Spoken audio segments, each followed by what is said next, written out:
자유한국당이 광화문에서 대규모 장외 집회를 열었습니다. 비판 수위가 굉장히 높았는데요. 이 때문에 여당 역시 격앙된 반응 내놓고 있는 상황입니다. 또 한국당 내에서는 5.18 폄훼 발언에 휩싸였던 의원들 여기에 징계 확정했는데 그 수위를 두고도 논란이 많습니다. 공식적인 한국당의 입장 한번 들어보도록 하겠습니다. 자유한국당의 대변인이시죠? 민경욱 의원 연결해 봤습니다. 민 의원님. 네, 안녕하십니까. 민경욱입니다. 네, 감사합니다. 네, 제가 감사합니다. 네, 주말에 광화문에 대규모 장외 집회 아주 그 뉴스가 많이 보도가 됐었는데 전국의 당원 총동원령까지 늘었습니다. 현장 분위기 좀 전해 주시죠. 네. 현장 분위기는 뜨거웠습니다. 네. 전국 각지, 경양 각지에서 모인 당원들 전부 다 모이셔서 이제 임계치에 도달한 이 정부의 실정에 대한 규탄, 네. 또 비난 이런 목소리를 한 목소리로 내주셨고요. 네네. 모이신 당원들의 말씀이 오랜만에 정말 시원했다. 우리들이 하고 싶은 얘기 할 수 있었고 행진도 할 수 있었고 또 같은 동지들의 얼굴을 보면서 느낀 동지애도 있었고 해서 굉장히 그 유익하고 시원한 그 집회였다. 이런 이야기들이 많았습니다. 또 보면 그 지나가시는 행인들 그러니까 자발적으로 우리들이 동원을 했다고 할까요? 각 지역구에서 모인 분들도 있었지만은 자발적으로 이런 집회가 있다는 것을 SNS나 보도를 통해서 듣고 그 자리에 모이신 애국 동지들이 또 많아서 거기에서 느끼는 기쁨도 있었습니다. 네, 자발적인 참여도 있었다 이런 말씀이신가요? 네. 예. 자, 그런데요. 어쨌든 지금 뭐 먹고 살기도 힘든데 국회도 할 일이 많은데 이렇게 대규모 장외 집회 이게 꼭 적절 않냐 이런 비판도 있는데 어떻습니까? 여당이 이제 그런 반응을 보인 것으로 알고 있습니다. 대변인 논평을 통해서 민생을 챙겨야지 밖으로 나가면 어떻게 하느냐 이러는데 이거는 국민들의 민심을 호도하기 위한 잘못된 얘기입니다. 우리들이 원내 투쟁을 접고 밖으로 나가서 장외 투쟁에만 올인하겠다 그런 게 아니거든요. 원내외 투쟁을 함께 하자는 거고 원내 투쟁을 가지고 얘기하자면 민생을 풀기 위해서는 원내에서 대표들 간의 협상이 있는 겁니다. 협상을 하기 위해서는 야당의 양보를 이끌어내기 위해서 여당도 양보를 해야 되는 거거든요. 지금 추경 갖고 돈을 이제 쓰고 싶은 곳이 많겠죠. 선거를 앞두고. 근데 야당 입장에서는 재해에 국한된 추경이 돼야 된다. 이런 이야기를 하고 있고 또 민생과 관련된 여러 가지 우리들이 양보할 수 없는 법안들을 통과시켜야 된다고 이야기를 하고 있습니다. 서비스 발전 특별법도 그렇고 또 드루킹 방지 5법이 있고요. 그런 법에 대한 논의를 해야지 이제 국회가 술술 풀리는 건데 여당은 하나도 우리들한테 양보를 하지 않고 야당 때문에 민생을 처리하지 못하고 있다. 이번에 한번 나간 걸 갖고 무슨 민생을 포기한 것이다. 그것은 정치 공세에 불과합니다. 네. 일단은 아직 국회에 대한 전면 보이콧이라든가 이런 형태는 아니지 않습니까? 그죠? 그렇죠. 원내외 투쟁을 함께 한다고 저희들이 분명히 못 박았습니다. 그럼 민 의원님 혹시 이 장외 투쟁에 대한 성과가 없다 그러면은 국회 전면 보이콧이라든가 이런 것들도 투쟁의 한 방법으로 생각하고 계신가요? 그런 가능성을 완전히 배제할 수는 없겠지만은 우리는 아직 그 단계까지 가지 않고요. 이번 이제 장외 투쟁에서 국민들에게 드린 울림이 있었는데 야당과 국민들의 이러한 목소리를 정부 여당이 어떻게 받아들이느냐 하는 그 반응을 우리가 먼저 봐야 할 겁니다. 반응을 먼저 봐야 된다. 그게 안 된다면은 이 장외 투쟁, 주말에 있는 장외 투쟁을 계속할 수 있는 방법도 있겠죠. 그 이후에 논의될 사항이라고 생각합니다. 이번 집회에 사실상 여러 가지 의미가 있긴 합니다만 결국 가장 중요한 것은 이미선 헌법재판관 임명 아니겠습니까? 맞습니다. 그래서 재판관 임명으로 말미암아 헌재가 완전히 코드화됐다 이렇게 보시는 게 한국당 공식적인 입장인가요? 맞습니다.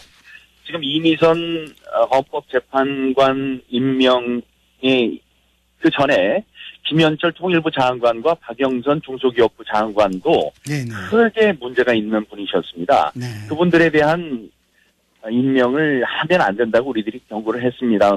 했음에도 불구하고 그들은 우리들의 이야기에 귀를 기울이지 네. 않았죠. 그런데 이미선 헌법재판관 문제는 더 심각했습니다. 주식 투자 문제도 있었고 여러 가지 문제가 있었는데 네네. 거기에 대해서는 야당 대표인 황교안 대표가 최후 통첩성 발언도 했습니다. 네네. 이거는 안 되는 인사니까 이 인사를 강행해서는 안 된다.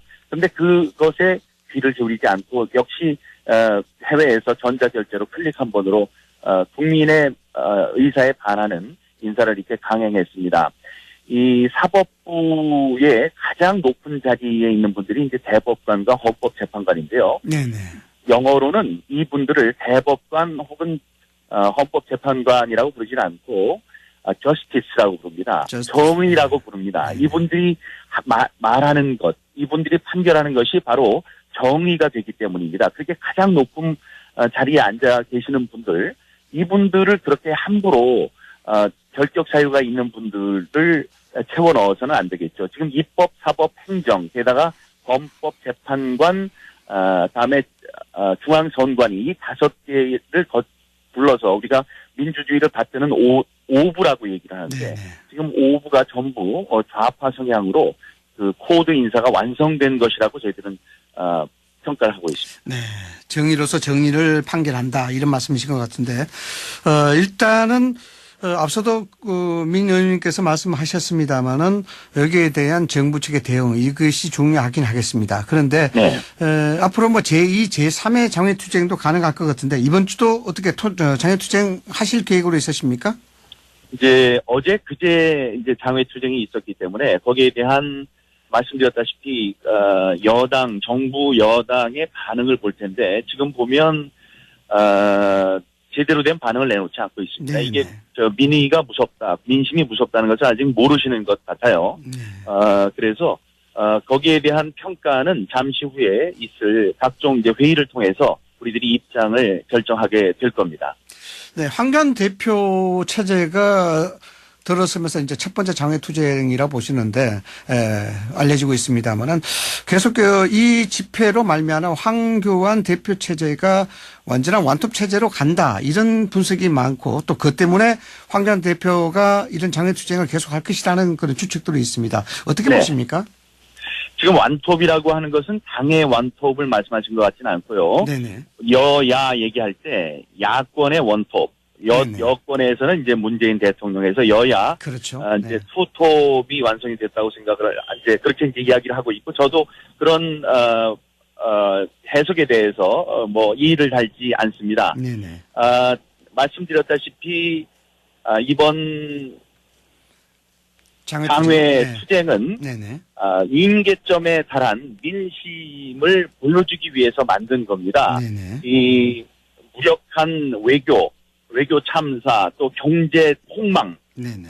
또 무력화된 이 국방 정책 같은 것을 한 번에 이제 우리들이 얘기를 계속했음에도 불구하고 듣지 않기 때문에 네네. 그 국민의 목소리를 이제 들려준 거거든요. 네네. 그러니까 이 목소리에 대해서 정부 여당은 제대로 된 반응을 내놓기 바랍니다. 네. 그러니까 경제 정책도 바꾸고 외교 정책도 바꾸고 다음에 인사 참사에 대한 책임을 물어서 두 인사수석과 민정수석을 갈겠다, 바꾸겠다, 그 사람들 경질하겠다라는 그러한 분명한 이야기를 해주지 않는 이상 우리 당은 추가적인 장외투쟁에 대해서도 고려를 해야 될 겁니다. 네, 임계점에 달한 민심에 대한 대변적인 역할이었다.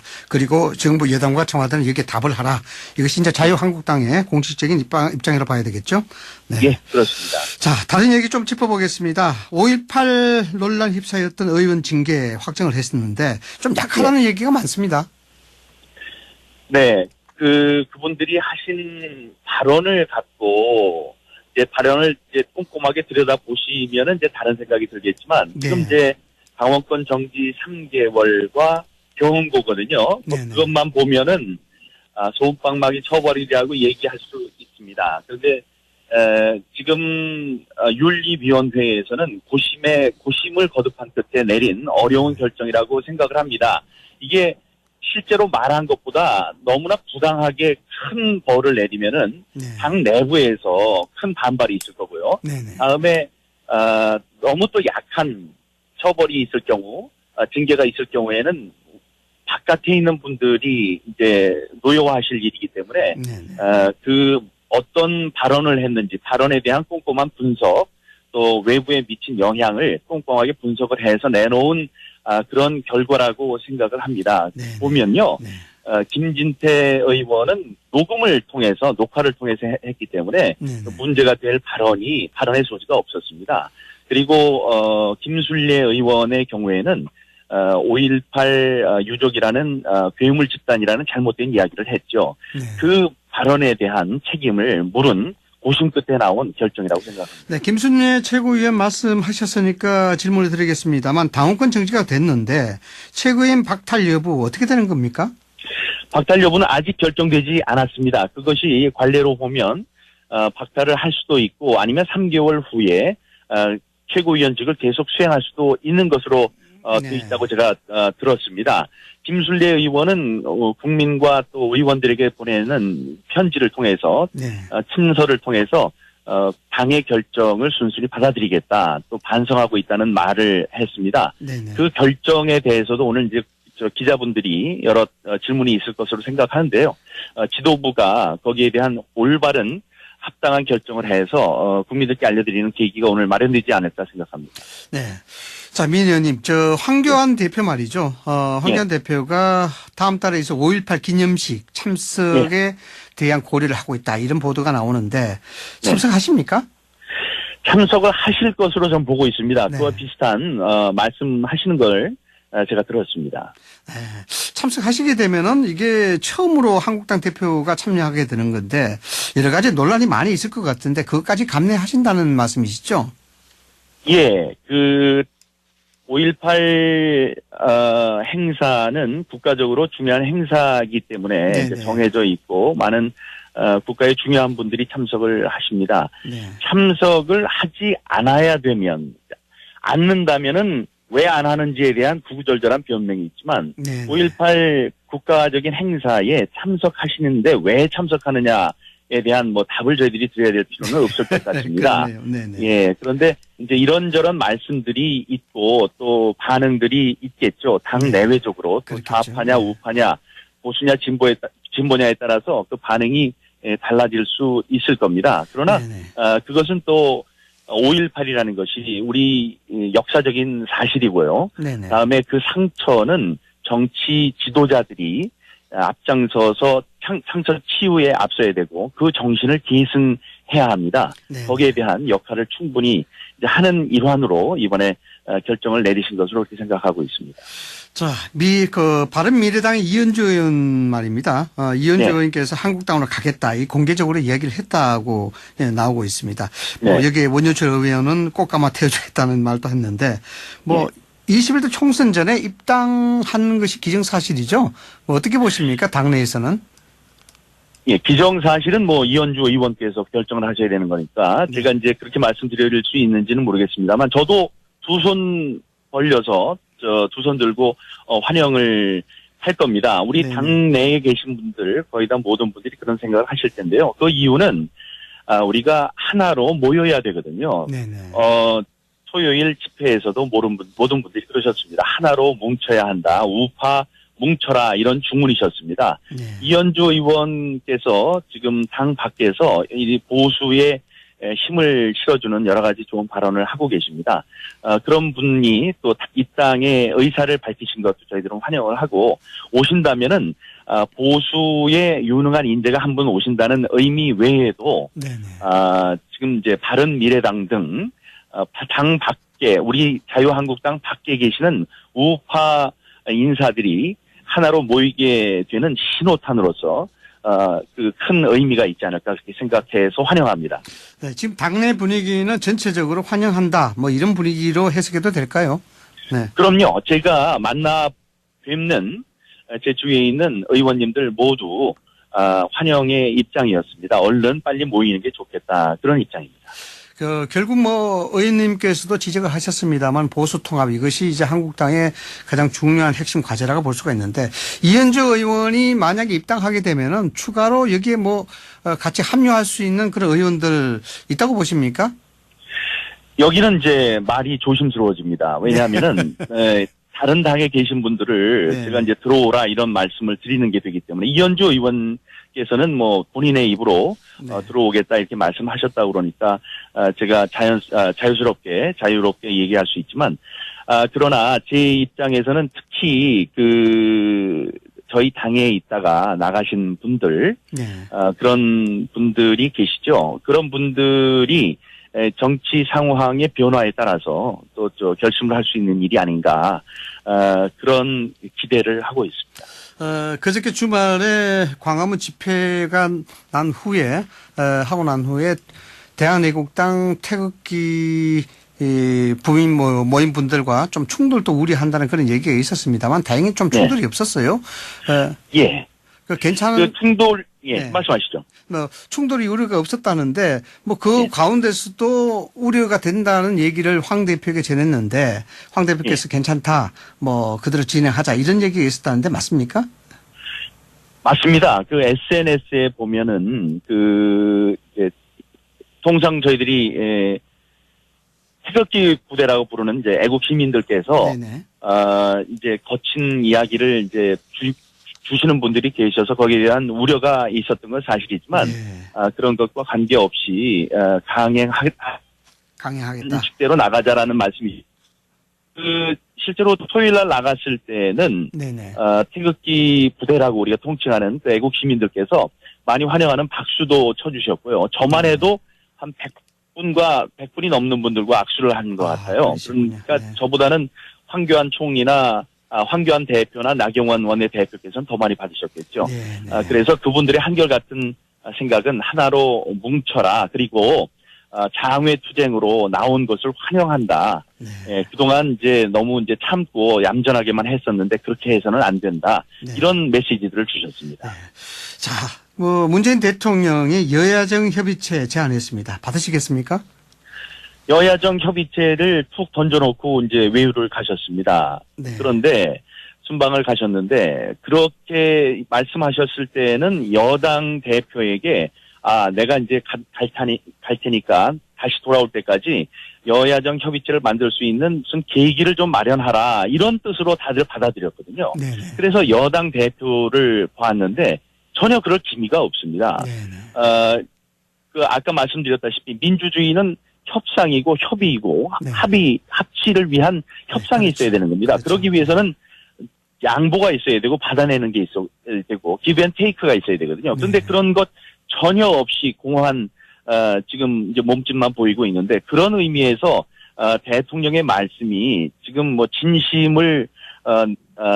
진심이 있는 말씀이었다기보다는 가벼운 정치적 제스처가 아니었나 이런 생각을 합니다. 진심을 보여야 된다고 어떤 여야정의 합의를 이루기 위해서는 정부 여당의 진심을 보고 싶습니다.